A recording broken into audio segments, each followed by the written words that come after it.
Welcome, and thank you for tuning in. You're listening to the Beyond 50 radio program. I'm Daniel Davis. As we begin to get older, we realize that one of the responsibilities we may not have thought about is taking care of our own parents. Sometimes this is a task that can be very, very daunting, and we decide, what do we have to do about this to where everybody is happy? On the program today, we're going to be talking about with author of Naked in the Nursing Home. Our guest joining us here on the Beyond 50 radio program today is Harold Lustig. We're going to be talking about what long-term care is and whether or not it's necessary and what's involved. I'd like to welcome to the program our guest, Mr. Harold Lustig. Harold, thank you for joining us here on the program today. Thank you. Good morning. Now, how did you get involved with all this long-term care and Naked in the Nursing Home? What got this started for you? Well, I've been a financial advisor for 30 years, and Wow. What really triggered this was a number of years ago, my father came to me and said he outlived his assets. A few years later, my mother became terribly sick. What I know today about Medicaid, had I known this then, they would have had a better end-of-life experience. I was totally blindsided. My family were blindsided. And I decided, I needed to change my practice and what I'm doing, and I began to seriously focus on elder care planning and the needs of the elder community, and baby boomers in particular, when their parents are aging. So what got me rolling were my parents. Same people got me rolling early on. Yeah, it's pretty interesting because this is one of those things we just don't think about, or we do when it's too late. As you said, it seemed pretty overwhelming. It must have been for you. Well, we not only don't think about it, we don't want to think about it. And the reality is, people say to me, "What is the probability that I am going to need long-term care?" And I say it's 0. If you die first. But we live in a healthy age, and people are living on. And if we live long enough, eventually we're going to be unable to take care of ourselves, or we begin to lose our faculties. And it's there. Mm-hmm. And nobody thinks about it, but it's there. Now, if you can describe for our listeners what exactly long-term care is and how we go about pursuing this.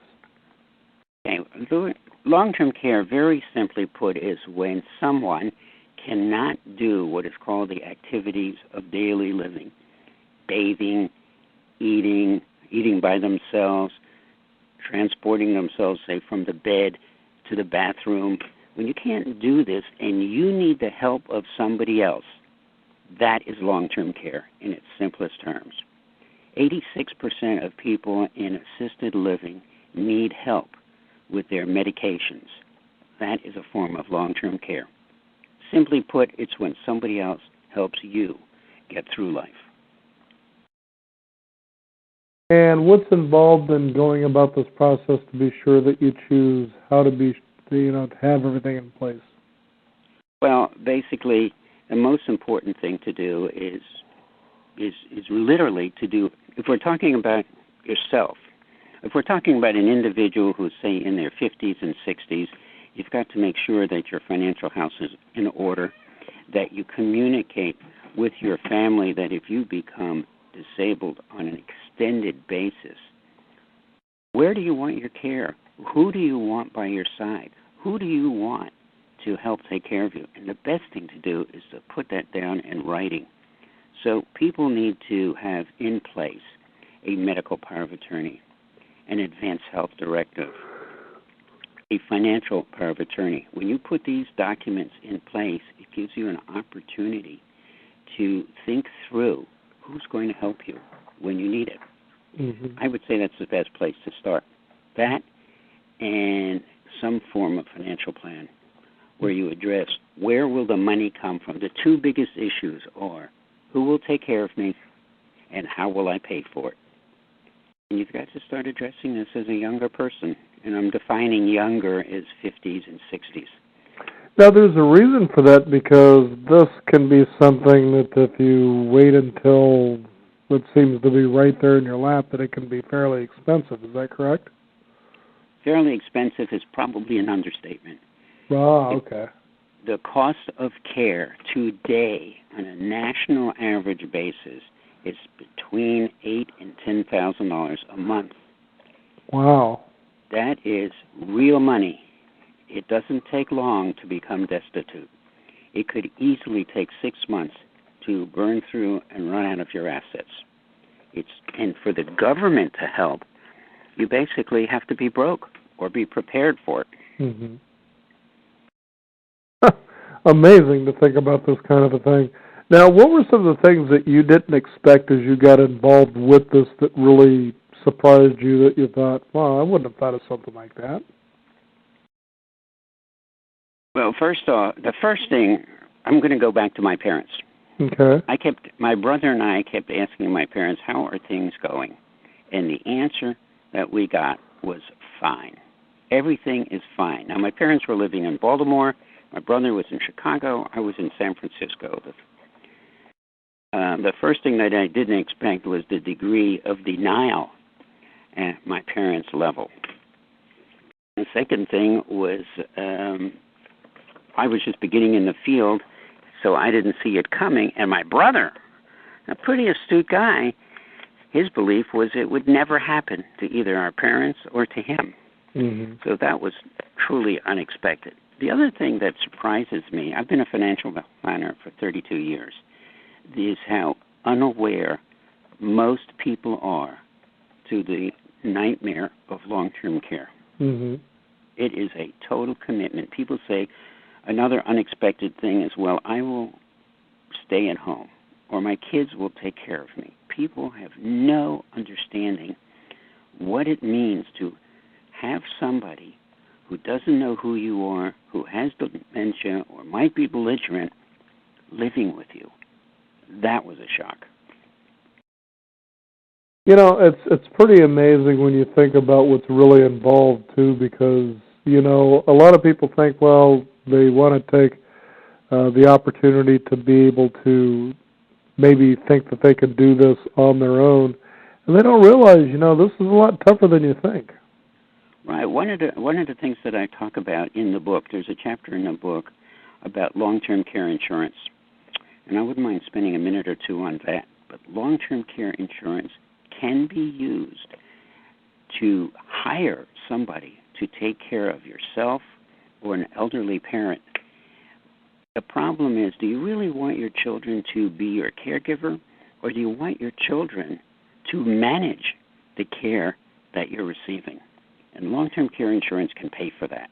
It can pay for it in the home, which, by the way, is far more expensive than in a facility.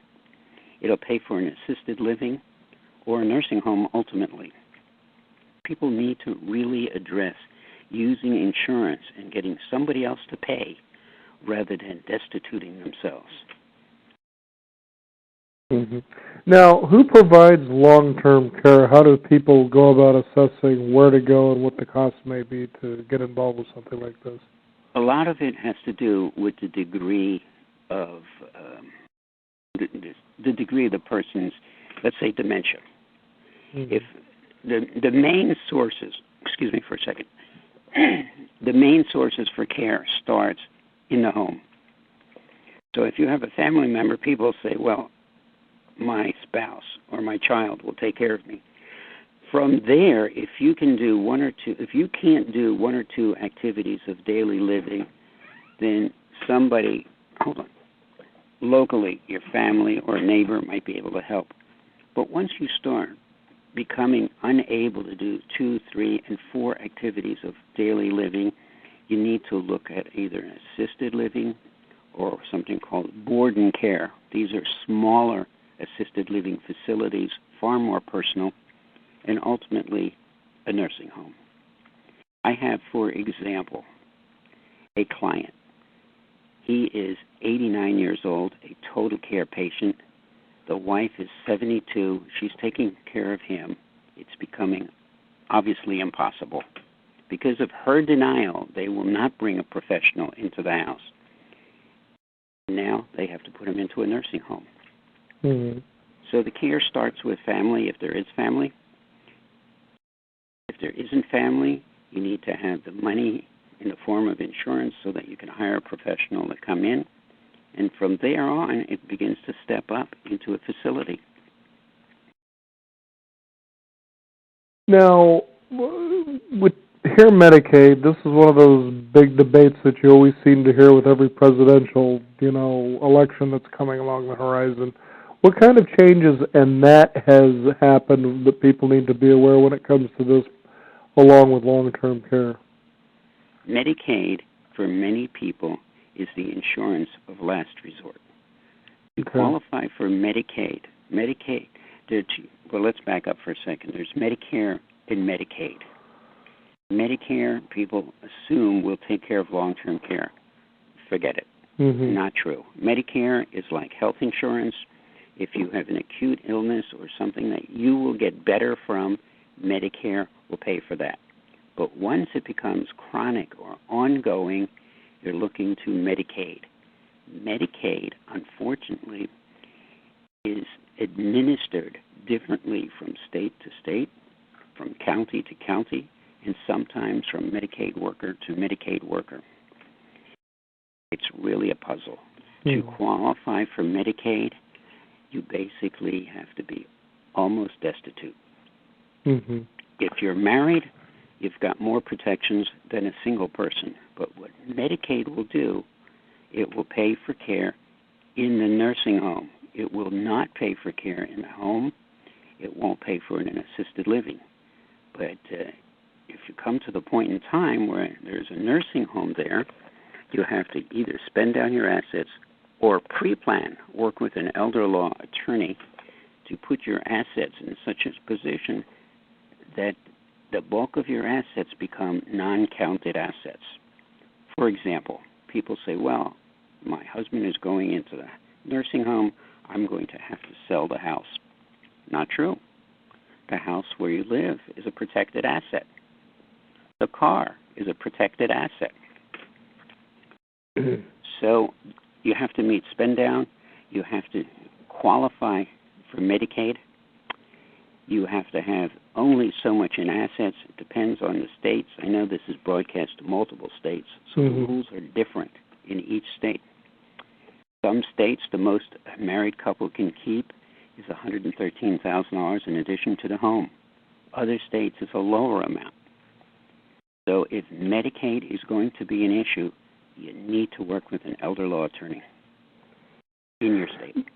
Now, obviously, because, insurance should be the way for a lot of people to go, or pretty much everybody, I think, should go when it comes to planning for this. Usually doing it at a younger age would obviously be better. What kind of costs are people looking at on average to lay out per month or per year to approach doing something like this? Well, the cost is really based on two or three things. The cost is based on the applicant's age. The older you are, the more expensive it is. The harder it is to get. The younger you are, the less medical background you have, you're probably healthier. So let's take an individual who's, say, in their early 50s. The cost for maybe a benefit of, say, $7,500 a month for a 3-year plan. I'll explain that in a second. With a 90-day waiting period, might cost around $4,000 a year. People will say to me, long-term care insurance is too expensive. And I say, it's expensive, but compared to what? If the cost of care is $7,000 or $8,000 a month, and you're going to be destitute without it, isn't long-term care insurance cheap? Mm-hmm. I have a client, for example, she is 62. She just bought a plan around $7,500 a month. Her premium is approximately $500 a month. If you're talking to somebody who is in their mid-70s, the premium is much more significant. Mm-hmm. You cannot buy this after age 80. Some companies cut it off at 78. Okay, wow. But the real issue is the older you get, the harder it is to remember things sometimes. Mm-hmm. That might be defined as a cognitive impairment. my phone. So the younger you are, the healthier you are, it's easier to get. The other benefit of youth is that it's less expensive, and you build in an inflation factor so that by that time you actually need this. Instead of having $7,500 a month, it could increase to double or triple that amount to provide for care. I am a proponent of, if you can get it, you should get it.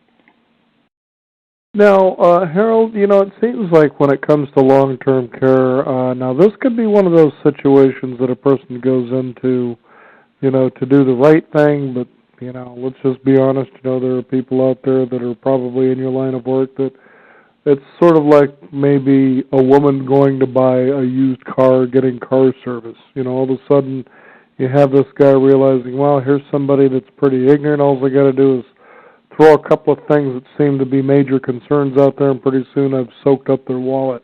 What are some myths that people listening today, should be aware of that are out there that maybe aren't as much of a concern as people might lead them to believe? The biggest hidden problem in our economy today in the long-term care field is elder financial abuse. This is really a big, big problem. In fact, Mickey Rooney was on television about a year ago at a Senate hearings talking about how his children were ripping him off. So one of the problems, one of the ways of avoiding elder financial abuse is a family member has to be in constant contact with the elderly person, even daily, just checking in. What causes elder financial abuse is isolation. People are just left alone to fend for themselves. You need to have a elder law attorney involved. You need to have a financial power of attorney involved. And most important, you have to have a family member, or if you're a single person, a professional trustee, constantly in contact with the elderly person.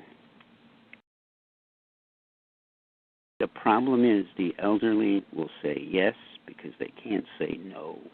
I had a client who I met about 6 months, a retired colonel, really an astute older man, truly knowledgeable. And he said, well, I noticed that he was giving $10,000 a year to charity. So I said, what's the name of the charity? And as I began to look at his books, what I found out, he was giving $10 here and $10 here. And the charities had literally leached onto the people in this facility. And he was writing out hundreds and hundreds of checks. That's a form of abuse. You need a family member in there working with the person. If there's no family member, a geriatric care manager who's either certified or degreed should be working with that person. Does that help? Yeah, it absolutely does. I mean, it seems funny because, we live in a society with, health care that's just phenomenal. It's where it is. We also live in a society, of tremendous support, but then we also live in a society here in America where it just sounds expensive to age. And it almost makes you think, why would anybody want to do that? Yeah, my mother, when she was 84, said to me, Harold, this aging it's really a crock. And I said, yeah, Mom, look at the alternative. But it is very expensive, and you need to address this. And now there's a whole new field that didn't even exist when I began writing the book. It's called end-of-life planning. Right. Tell us a little bit more about that. Well, basically, it's you need to make sure that your legal documents are current, your insurance is current. You should have a good thing to have is what is called a funeral trust. Many states allow you to put up to $15,000 into a funeral or final expense plan. This takes the burden off the family. There's money available when a person dies. Otherwise, people have to either use a credit card or wipe out their savings to take care of something because they have to wait for their parents' money. So end-of-life planning is really making sure your will, your trust, your insurance, your documents, and your plans are in place. Mm-hmm. Because one thing we do know is it's going to happen. One thing we don't know is when. So putting your house in order is literally what end-of-life planning is. The book is Naked in the Nursing Home. Our guest today, Mr. Harold Lustig. I would encourage people to visit Harold's website. Harold, if you can give that out for people to find out more about this and, how to be better prepared. The website is haroldlustig.com, haroldlustig.com. You'll see a picture of the book there. Just click on it. If you want to order the book, the website links directly to Amazon. Or you can go to nakedinthenursing.home.com. Either one. Always an eye-opener to have this topic on the program, I can certainly tell you that. Thank you. Makes me think about, being more prepared even for myself, So we want to thank you for joining us here on the Beyond 50 radio program. It's always a pleasure to get good information. Thank you for having me. Have a great day. You bet. Thank you very much. Again, the book is Naked in the Nursing Home, how to start thinking about and learning how to provide for long-term care, whether it's for yourself or for your own parents. Be sure to visit us at our website at beyond50radio.com. That's the number 50. Sign up for our free weekly e-newsletter. We'll have a link there about this book, and we'll archive this show as well. I'm Daniel Davis. This is the Beyond 50 radio program, and remember, live your day past halfway.